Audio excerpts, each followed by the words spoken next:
इस बीच खबर है कि पुतिन के साथ मिलकर चीन के राष्ट्रपति शी जिनपिंग बड़ी संख्या में परमाणु बम बनाने में तैयारी कर रहे हैं। इस खबर ने अमेरिकी राष्ट्रपति बाइडेन की धड़कनें बढ़ा दी हैं, क्योंकि अमेरिका कभी नहीं चाहता कि चीन अपनी ताकत बढ़ाए और चीन अपने परमाणु बमों में इजाफा करे। ये तो अमेरिका हरगिज बर्दाश्त नहीं कर सकता। लेकिन खबर है कि चीन ने किसी की भी परवाह नहीं की और वो बड़ी संख्या में एटम बम बनाने में जुट गया है। हालांकि अमेरिका का खून जलाने के लिए यही काफी नहीं है, क्योंकि चीन के इस प्लान में पुतिन खुलकर साथ दे रहे हैं।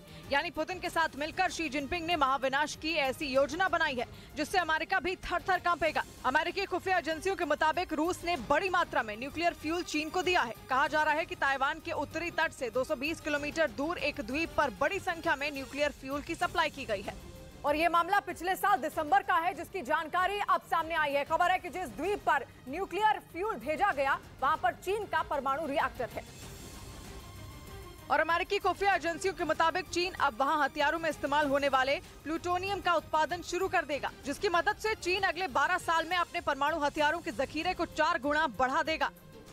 ऐसा करने पर चीन अमेरिका और रूस की बराबरी कर लेगा, जिनके पास इस वक्त सबसे ज्यादा एटम बम है। यानी चीन का ये प्लान उसके दुश्मनों और खासकर अमेरिका के लिए खतरे की घंटी से कम नहीं है, क्योंकि चीन और अमेरिका के बीच पहले से ही तनातनी चल रही है। इसकी बड़ी वजह ताइवान है, जिस पर चीन पिछले कई महीनों से कब्जा करने की फिराक में है। लेकिन अमेरिका खुलकर ताइवान के साथ खड़ा हो गया और उसने साफ कर दिया कि अगर चीन ने उस पर हमला किया तो उसे अमेरिका से भी भिड़ना होगा। और ये मामला पिछले साल दिसंबर का है, जिसकी जानकारी अब सामने आई है और खबर है कि जिस द्वीप पर न्यूक्लियर फ्यूल भेजा गया वहां पर चीन का परमाणु रिएक्टर है, जिसके बाद से ही माना जा रहा है कि कभी भी अमेरिका और चीन के बीच जंग छिड़ सकती है। इसी वजह से शी जिनपिंग अपनी ताकत बढ़ाने में जुटे हैं, क्योंकि उनके पास अमेरिका से काफी कम परमाणु हथियार हैं। ऐसे में चीन का साथ देने के लिए अमेरिका के सबसे बड़े दुश्मन पुतिन सामने आ गए और उन्होंने चीन के इस प्लान को कामयाब बनाने के लिए पूरा साथ देने का भरोसा दे दिया। हाल ही में पुतिन अमेरिका के साथ वो परमाणु संधि भी तोड़ चुके हैं, जिसके तहत ये तय हुआ था कि अमेरिका और रूस अब अपने परमाणु बमों की संख्या नहीं बढ़ाएंगे।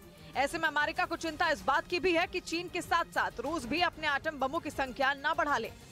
इधर उत्तर प्रदेश के हाथरस गैंगरेप मामले में SC/ST कोर्ट ने 3 आरोपियों को बरी कर दिया, जबकि संदीप नाम के एक आरोपी को हत्या का दोषी पाया और उसे SC/ST एक्ट के तहत दोषी करार दे दिया। कोर्ट ने उसे उम्र कैद की सजा सुनाई और उस पर 50,000 रुपए का जुर्माना भी लगाया।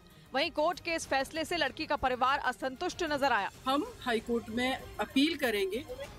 इन चारों लड़कों पर आरोप था कि इन्होंने साल 2020 में हाथरस में एक लड़की के साथ गैंगरेप किया था, जिसकी इलाज के दौरान मौत हो गई थी। उधर यूरेशियन टाइम्स नाम की वेबसाइट ने दावा किया कि रूस की वायुसेना अनुभवी पायलटों की कमी से जूझ रही है। हालांकि इसके लिए भी रूस की सेना को अभी जिम्मेदार बताया गया, क्योंकि दावा है कि रूस की सेना ने जंग के दौरान अपने ही कई हेलीकॉप्टर और लड़ाकू विमान ढेर कर दिए। यूरेशियन टाइम्स की रिपोर्ट के मुताबिक जंग के शुरुआती दौर में रूस की वायुसेना ने अपने लड़ाकू विमानों से सेंसर कवर हटाए ही नहीं, जिसकी वजह से उसके एयर डिफेंस सिस्टम अपने ही विमानों की पहचान नहीं कर पाए और दुश्मन समझकर अपने ही विमानों पर हमला कर दिया। यूरेशियन टाइम्स की रिपोर्ट के मुताबिक जब जंग शुरू हुई थी तब रूस के पास पूरी तरह से प्रशिक्षित पायलटों की संख्या करीब 100 थी। लेकिन दावा है कि रूस अब पायलटों की कमी को पूरा करने के लिए जंग में कम प्रशिक्षित पायलटों को उतारने को मजबूर हो गया है।